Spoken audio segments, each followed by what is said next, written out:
Muy buenas tardes. Ahora vamos a hablar sobre el tema de apendicitis aguda y tumores apendiculares, que son dos temas en uno que hemos juntado por relacionarse entre ellos. ¿Cómo definimos la apendicitis aguda? Una inflamación aguda del apéndice cecal. El apéndice cecal es la continuación del ciego, se origina más o menos a 2.5 centímetros debajo de la válvula iliocecal. Dentro de su anatomía, el apéndice cecal o vermicular, llamada también, representa la parte inferior del ciego primitivo, tiene forma de un pequeño tubo cilíndrico implantado en la parte inferior interna del ciego, a 2 a 3 centímetros por debajo del ángulo iliocecal. Sus dimensiones varían de 2.5 centímetros hasta 23 centímetros, su anchura entre 6 y 8 milímetros.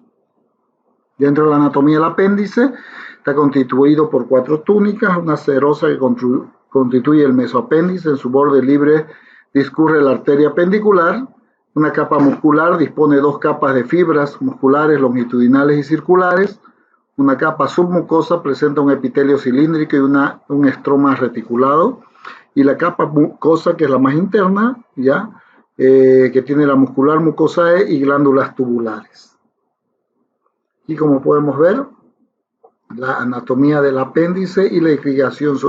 Como podemos ver, el apéndice está irrigado por es una rama terminal, la arteria apendicular, que es una rama de la arteria ileoapendicocólica. La circulación es terminal.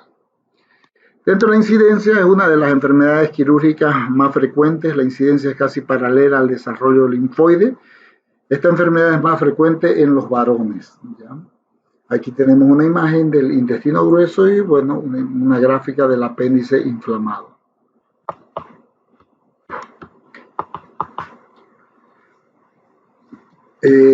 Dentro de las situaciones donde se puede localizar el apéndice, pues tenemos, de acuerdo a la localización de la punta, puede ser retrocecal, pelviana, preileal, retroileal, paracecal,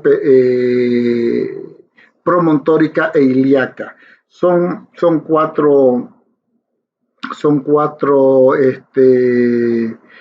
siete localizaciones, mejor dicho, en las cuales podemos encontrar el apéndice. Entonces, como le decía, son 7 localizaciones. Retrocecal, que es la más frecuente, un 65% detrás del ciego. La pelviana o pélvica, llamada también un 30%. Tenemos la preileal por delante del ilio terminal y el retroileal. Tenemos la paracecal, que es paralela al seco. Ya va al ciego un 5%, la promontórica y la ilíaca. Son las localizaciones más frecuentes del apéndice.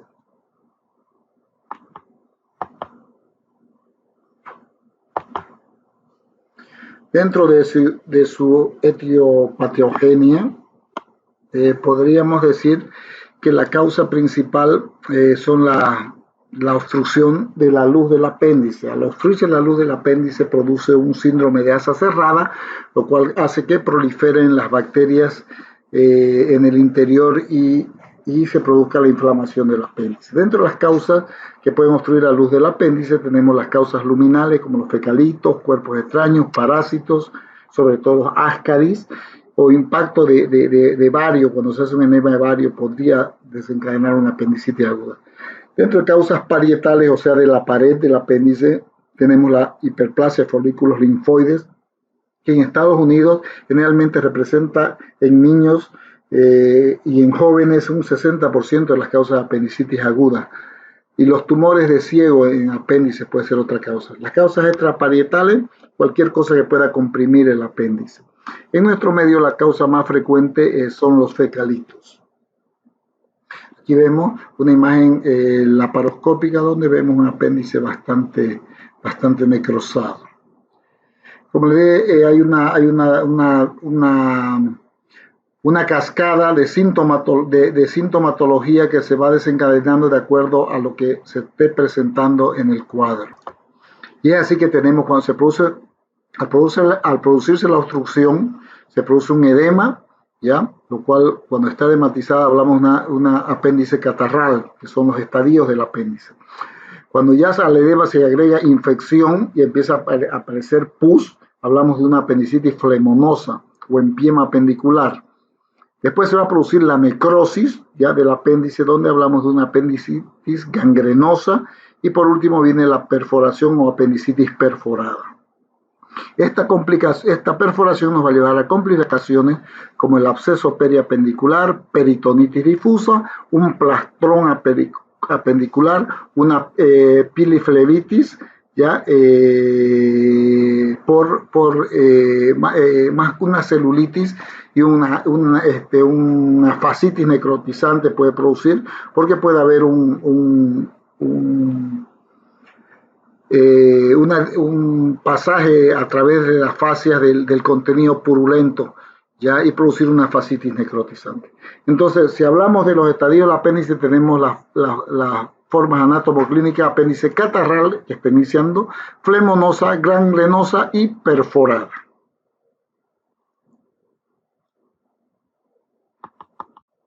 Y aquí podemos ver en esta imagen, podemos ver una apendicitis aguda, ya de tipo catarral, catarral iniciando. Ya aquí vemos un apéndice gangrenada en la punta, conteniendo fecalitos en su interior. Ya este es un apéndice retrocecal inflamado con adherencias. Ya acá hay un apéndice que está abscedada, forma un absceso igual, un mucocele apendicular, ya un tumor de apéndice. Bueno, como le dije, las causas principales que en el desarrollo de apendicitis es la obstrucción de la luz. La causa generalmente le dije por fecalito. La secuencia probable de suceso después de la obstrucción de la luz, como sigue, se produce un bloqueo proximal que produce obstrucción en asa cerrada, lo cual hace que se produzca una secreción constante de moco, lo cual hace que haya mayor tensión dentro del apéndice, se distienda, hay aumento de la flora bacteriana, ¿ya? Entonces esto produce un bloqueo de la presión de la intramural del apéndice, lo cual disminuye el retorno venoso en un principio, ¿ya? Y después disminuye el retorno arterial, lo cual va a llevar a que el apéndice empiece a necrosarse. La distensión estimula terminaciones nerviosas de las fibras aferentes del dolor visceral y origina un dolor difuso, vago y sordo en mitad del abdomen o en el epigastrio bajo. Entonces la primera sintomatología del apéndice es un dolor en epigastrio. ¿Ya? El dolor apendicular siempre se inicia a nivel de epigastrio, ¿ya? Aquí tenemos ya la zona apendicular por donde se introduciría el fecalito, pues no va a producir la obstrucción del apéndice. Entonces, a la distensión continua, el apéndice se llena de secreciones, como le dije, y aumenta la flora bacteriana rápidamente, donde se vuelven patógenas. Conforme la presión, como le dije, excede la presión venosa, la cual es bloqueada, después se obstruyen los capilares, vénulas, llegando a la parte arteriolar y origina la ingurgitación, congestión vascular, ¿ya? Y posteriormente a producir la necrosis, ¿no? La distensión en esta magnitud, aparte de causar dolor en epigastrio, puede causar náuseas y vómitos reflejos. El dolor visceral difuso se torna más intenso.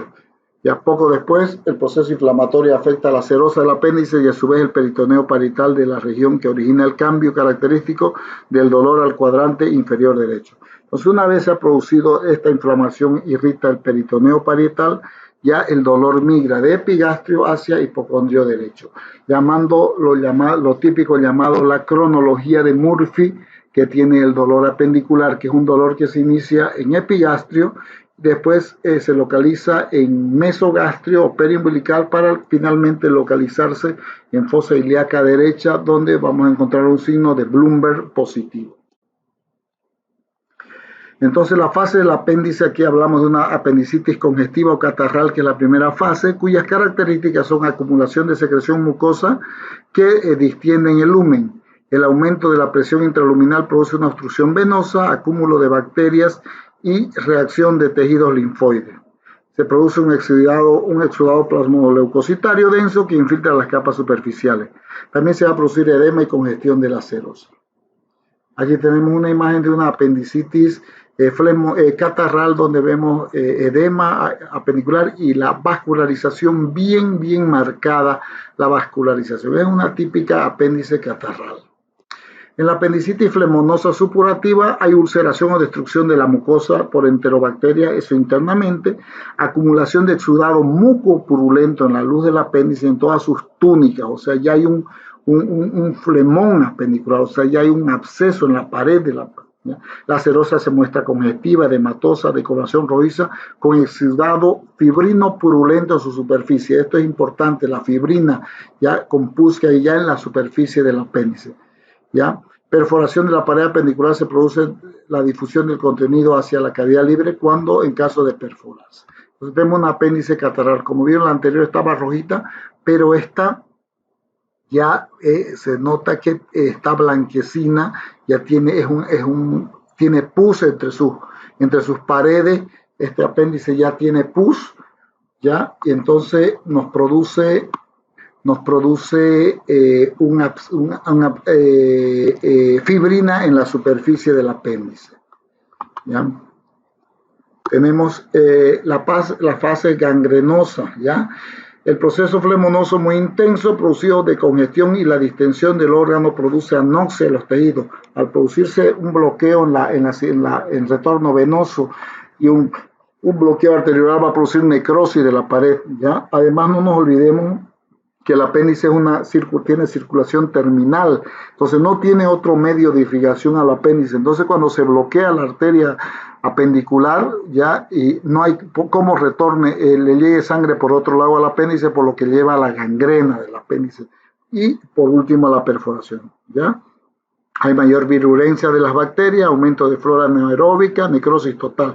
La superficie del apéndice presenta áreas de color púrpura, ya verde, gris o rojo oscuro, con microperforaciones. Aumenta el líquido peritoneal que puede ser purulento con un olor fecaloideo. Entonces ya hay una translocación bacteriana del líquido peritoneal, el cual cambia de aspecto y ya tiene un olor malo fecaloideo.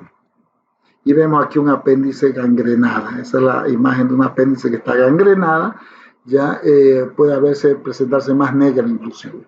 ¿Ya? Ahí tenemos un apéndice con las características flemonosas. Apéndice flemonoso, un flemón apendicular. Y por último, la apendicitis perforada, ya que donde se va a producir una pequeña a gran perforación en el borde antimesentérico y adyacente a un fecalito. Generalmente se perfora cerca del fecalito. A veces encontramos el fecalito libre en la cavidad cuando el apéndice ya se ha perforado. El líquido peritoneal puede estar purulento, con olor fétido. A veces hay una perforación y cuando es reciente la perforación todavía no hay mal olor en el líquido peritoneal. Cuando ya pasan varias horas, se produce un mal olor en el líquido peritoneal. Aquí vemos un apéndice con su perforación a ese nivel. Bueno, la flora, entre la bacteriología más frecuente de la flora bacteriana del apéndice, tenemos el bacteroide frágil, la Escherichia coli. Otros gérmenes son los Peptostreptococcus, Pseudomonas, Bacteroides, Plasmicus, Lactobacillus, ¿ya? Entonces, pero los bacteroides, los anaerobios como el Bacteroides fragilis, el Enterobacter también se encuentra, la Escherichia coli son los más frecuentes, ¿ya? Entonces, aquí hay una correlación anatómica de la causa, el estímulo y el tipo del dolor que va a presentar de acuerdo. Cuando hay obstrucción apendicular, hay un estímulo peristáltico y empieza el dolor en el epigastrio. Después se produce un edema a la pared, donde hay distensión de fibras sensitivas y nerviosas, hay un dolor umbilical. Después viene la acción de gérmenes, infección, inflamación de la serosa, irritación de la serosa parietal, dolor en fosa ilíaca derecha, Bloomberg positivo. Oclusión vascular, va a haber necrosis y hipoxemia, náuseas, vómitos. Cuando hay una gangrena y perforación, síndrome de peritonitis o abdomen agudo de tipo inflamatorio. Dentro de las manifestaciones clínicas, como le dije clínicamente, la cronología de Murphy se llama, que es el dolor que empieza en epigastrio, un dolor abdominal de inicio en epigastrio, y después el dolor se dirige hacia la región umbilical para más o menos entre 6 a 12 horas, se localiza en fosa ilíaca derecha. Muchas veces antes de este tiempo, entre 1 a 12 horas, es el tiempo en que tardaría en localizarse en fosa ilíaca derecha. Las variaciones en la situación anatómica del apéndice van a explicar muchas veces las variedades del dolor. En la apendicitis casi siempre se observa anorexia. La anorexia es muy constante, inclusive debe dudarse del diagnóstico de apéndice en un paciente que no presente anorexia, ¿no? Casi en 75% de los casos puede ocurrir vómito. Son raros veces pacientes que he operado de apendicitis aguda que no han presentado anorexia. Generalmente todos, porque un proceso inflamatorio de este tipo a nivel intestinal es muy difícil que no produzca anorexia en el paciente. ¿Ya? Aquí tenemos un apéndice retrocecal y es subserosa, está metida por debajo de la serosa del ciego. ¿Ya? Entonces son apéndices que muchas veces dificultan bastante en encontrar.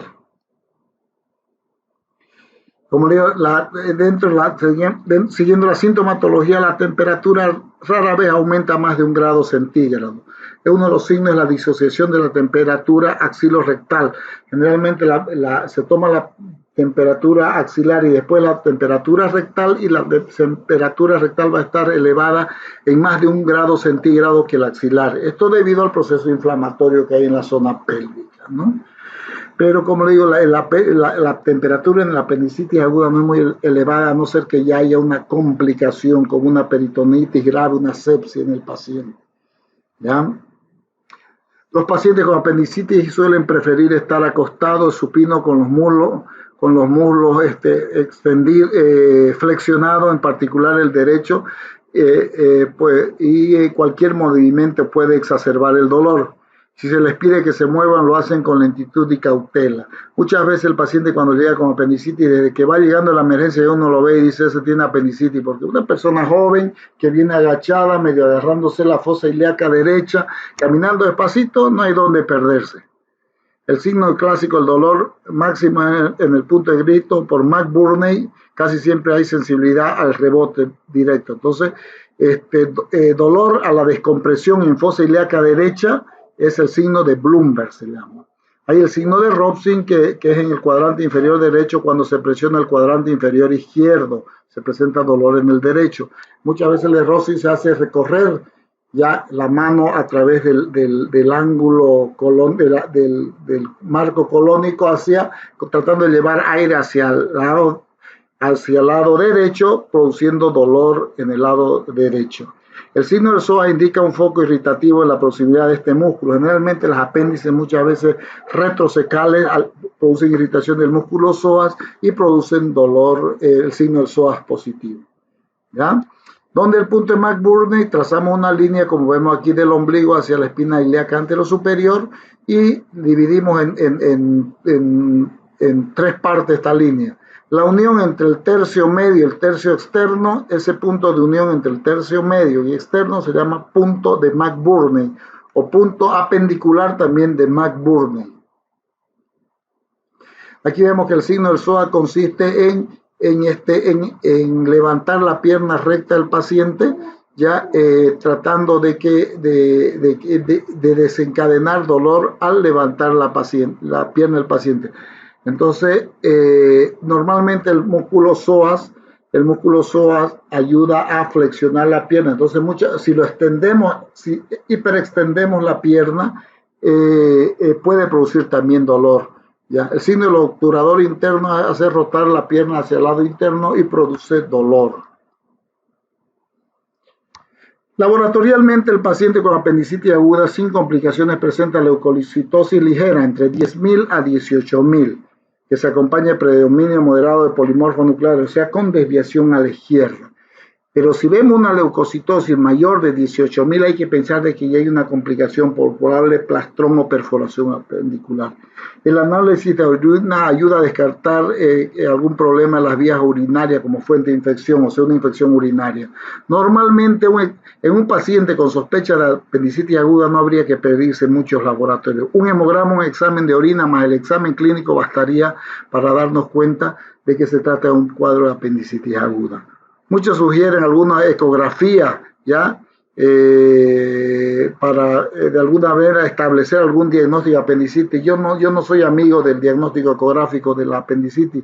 La apendicitis no se diagnostica ecográficamente, el diagnóstico es clínico y no se debería perder el tiempo. Generalmente a veces en las mujeres de edad se podría visualizar algún problema en un anexo del lado derecho, ¿no? Y tal vez la ecografía endovaginal nos podría ayudar a descartar algún cuadro ginecológico, ¿no? Pero normalmente los cuadros ginecológicos que se presentan de esta forma son quirúrgicos. Así que yo muchas veces he operado apendicitis aguda en mujeres, he entrado a operar y me he encontrado con quistes sangrantes, con quistes torcidos, que igual la resolución era quirúrgica. Y un cirujano tiene que tener la capacidad de resolver todos estos cuadros ginecológicos. Como digo, debe sospecharse de rotura apendicular ante la presencia de fiebre mayor a 39 grados, ¿ya? O cuenta leucocitarias mayor de 18.000. Aquí vemos un contraste, una radiografía contrastada de apéndice, donde vemos un apéndice extremadamente larga. Ya aquí un doble contraste de colon donde vemos el apéndice contrastado. ¿Ya? Entonces, durante el embarazo está el punto de McBurney y de acuerdo al mes de embarazo el dolor apendicular se puede localizar a diferentes niveles. Como viendo aquí a los 5 meses de embarazo el dolor puede estar a la altura del ombligo, ¿ya? Porque el útero va desplazando el ciego hacia arriba. Y a los 8 meses de embarazo, si hay una apendicitis aguda, el dolor estaría bien alto, no estaría localizado en la fosa ilíaca derecha. Hay que hacer diagnóstico diferencial con todas estas patologías: adenitis mesentérica, gastroenteritis aguda, algunas enfermedades como torsión testicular, epididimitis en el hombre, divertículo de Mecke, invaginación, enteritis regional, úlcera péptica perforada, inflamación de apéndices epiploicos, infección de vías urinarias, especialmente en pielonefritis aguda, cálculo ureteral, trastornos ginecológicos. El diagnóstico diferencial generalmente se lo hace por el estudio clínico y el conocimiento clínico de un cuadro de apendicitis aguda. Bueno, el tratamiento, a pesar de las modalidades diagnósticas más complejas, lo ideal es la intervención quirúrgica temprana. Una vez que se toma la decisión de operar, el paciente debe prepararse para quirófano. Es usual que la mayoría de los cirujanos administren antibióticos a todos los pacientes con sospecha de apendicitis aguda. Para infecciones más graves está indicado el tratamiento con una cefalosporina de tercera generación. Para gram positivo, un aminoglucósido para gram negativo y metronidazol o clindamicina para anaerobio. Yo generalmente siempre les digo a mis residentes, a los médicos de emergencia, paciente diagnosticado con apendicitis aguda y se va a operar, se inicia antibiótico inmediatamente. De acuerdo al cuadro clínico, se puede utilizar esquema triple si estamos sospechando de una peritonitis o usar un esquema doble con un aminoglucósido y un antibiótico de amplio espectro en caso de un cuadro apendicular todavía no complicado. Pero siempre el paciente es importante que entre a quirófano con antibióticos, ya habiendo recibido antibióticos. Y se utiliza analgésico. Una vez hemos hecho el diagnóstico, como le digo, el paciente se va a operar, podemos utilizar analgésico también para calmarle el dolor, porque ya no hay razón para qué dejarlo dolorido al paciente si es un paciente que se va a operar. En los procesos de pocas horas de evolución bastará una incisión de McBurney, o una incisión transversa de Rockey-Davis, ¿sí? Para poder hacer una apendicectomía. Pero si el proceso tiene varias horas de evolución, estamos sospechando de una peritonitis, lo importante, hay que abordar con una incisión mediana infraumbilical. Ya no se utilizan las paramedianas, ya esas pasaron a la historia, ¿ya? Aquí hay un error que lo voy a corregir, lo voy a sacar. Ahora se usan las incisiones medianas, ¿ya? Delante de ustedes lo voy a eliminar. Ya el paramediana, ya no se utiliza las paramedianas derechas, ya, ni transrectal. Se utiliza las medianas infraumbilical. Se utiliza la incisión mediana infraumbilical, que esa es la incisión que se va a utilizar cuando estamos sospechando ya de una complicación de la apendicitis aguda, mediana infraumbilical, y lo podemos ampliar inclusive supraumbilical en caso de que haya necesidad. Ya lo que tiene que permitir una buena exploración, un buen lavado peritoneal y un adecuado drenaje, ya. Entonces, como dije, la mediana infraumbilical y la laparoscópica. La laparoscópica resulta un poco complicado cuando el apéndice ya hay una peritonitis, entonces resulta de hacerse se hace, pero resulta ser más tediosa. ¿Ya? Ahí tenemos una incisión de Roque-Davis transversal, ¿ya?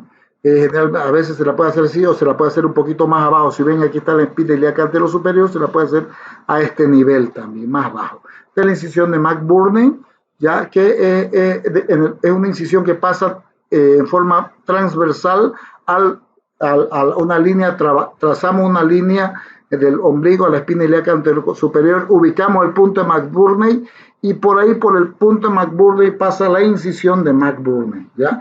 Estas son otras que estamos, la incisión de McBurney, esta como la paramediana, ¿ya? Lateral derecha, que ya no se utiliza, ya está totalmente descartada, proscrita, y la otra que se utiliza es la mediana infraumbilical, que esa sí sigue vigente con todas sus técnicas, ¿ya? Entonces la técnica consiste en abrir piel, ya llegamos a la aponeurosis del oblicuo mayor y la abrimos, está la aponeurosis del oblicuo menor abajo, también se abre, llegamos al plano muscular que está más abajo, generalmente se divulsiona, si es necesidad de abrirlo el plano muscular, pues se abre también, ¿ya?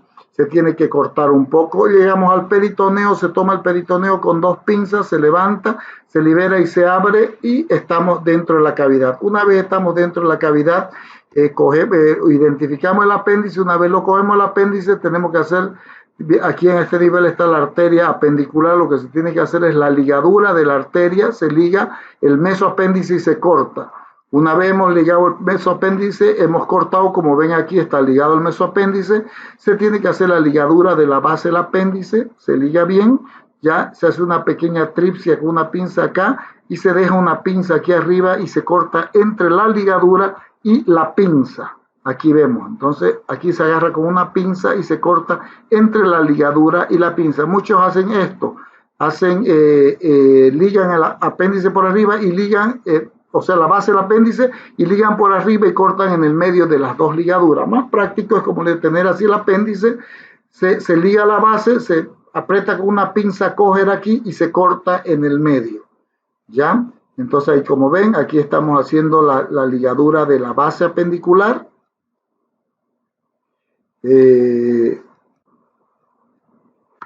Seguimos aquí, estamos con la pinza agarrando el otro extremo, se ha ligado la base, el otro extremo y se está haciendo el corte del apéndice entre la pinza y la base ligada. Una vez se ligó la base, se cortó el apéndice, el muñón apendicular que queda se lo tiene que quemar un poquito, se llama mucoclasia, lo cual evita de que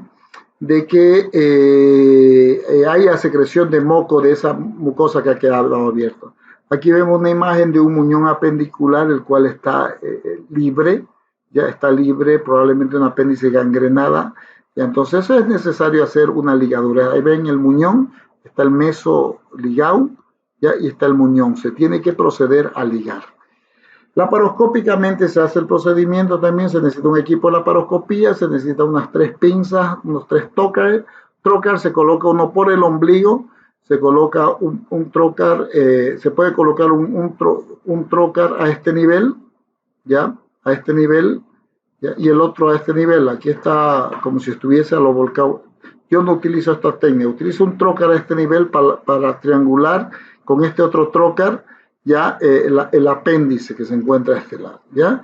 Y se hace la laparoscopía laparoscópica, la apendicectomía laparoscópica, donde se corta el meso. Una vez se ha ligado el meso, actualmente pues, se lo puede ligar con nudos extracorpóreos, que yo lo hago, ¿ya? Y la base del apéndice también se liga con nudos extracorpóreos. A veces se coloca un clip también, cuando se identifica bien la arteria apendicular, se puede colocar un clip, se coloca un clip en el apéndice. Pero la base apendicular es mejor ligarla o clipar. El tema de clipar es una técnica muy rápida, muy buena, pero es muy costosa. Ya estos clips son demasiado caros, alrededor de 400 bolivianos nos cuesta este pequeño clipcito que se coloca, y si es la pinza laparoscópica, generalmente se utiliza un solo clip, eso tiene un valor de $100 más o menos la clipadora, ¿ya? A diferencia de que una ligadura por circulación, por extracorpórea, no nos sale ni 2 bolivianos.